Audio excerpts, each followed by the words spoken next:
Bonjour tout le monde, c'est Jean-Philippe. Aujourd'hui, je vous propose des moules avec de la tomate. Allez, pour cette recette-là, j'ai 2 kilos de moules. Alors, pour les quantités, c'est toujours pareil. Si vous avez des gros mangeurs, ça suffira pas. Donc, vous rajoutez, quitte à faire 2 tournées de cookéo, pourquoi pas. Là, j'ai 2 cuillères à soupe d'huile.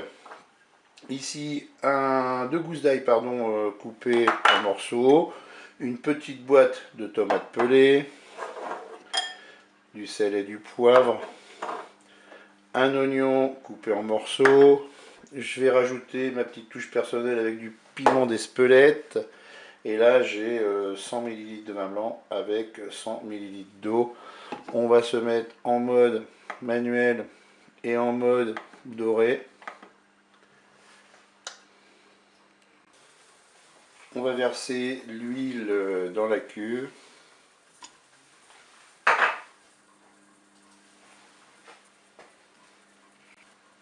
Allez, pendant que l'huile chaud, je vous fais une petite parenthèse. Des questions souvent me sont posées si quand on fait des moules dans la cuve, ça l'abîme pas. Je pense que de toute façon, le fait de mettre des coquilles et de tourner et de mélanger, ça abîme un petit peu la cuve. Moi, eh bien, la chance, c'est que ça fait tellement longtemps que j'utilise le Cookeo que j'ai une vieille cuve que j'ai changée, mais que j'ai conservée pour faire ce genre de recette.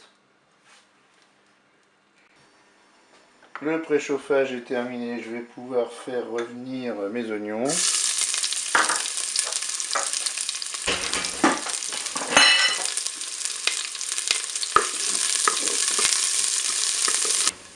Je vais maintenant ajouter la petite boîte de tomates pelées.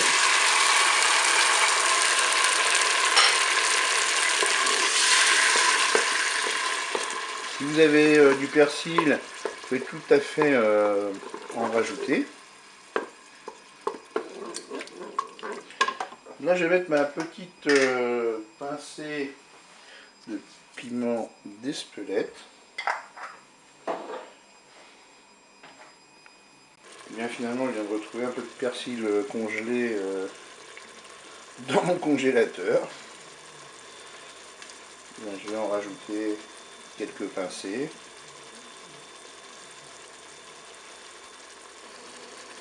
Je vais maintenant ajouter mon bouillon.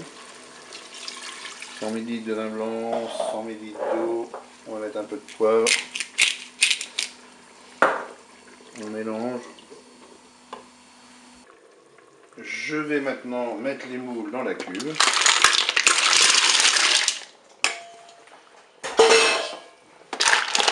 Je mélange un petit peu.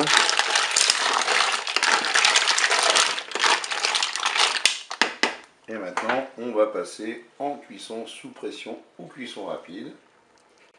On arrête la fonction dorée.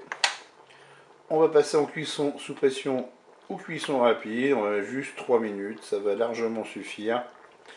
On fait OK avec un départ immédiat. On ferme le couvercle. Et bien, je vous dis à tout à l'heure pour la suite de la recette. Et bien, la cuisson est terminée. On ouvre notre cooker. Eh bien, il ne reste plus qu'à déguster tout cela chaud. Et bien là, pour aujourd'hui, je vais accompagner, pas avec des frites, mais avec des potatoes. Eh bien, au revoir. Et je vous dis à bientôt pour d'autres recettes au Cookéo.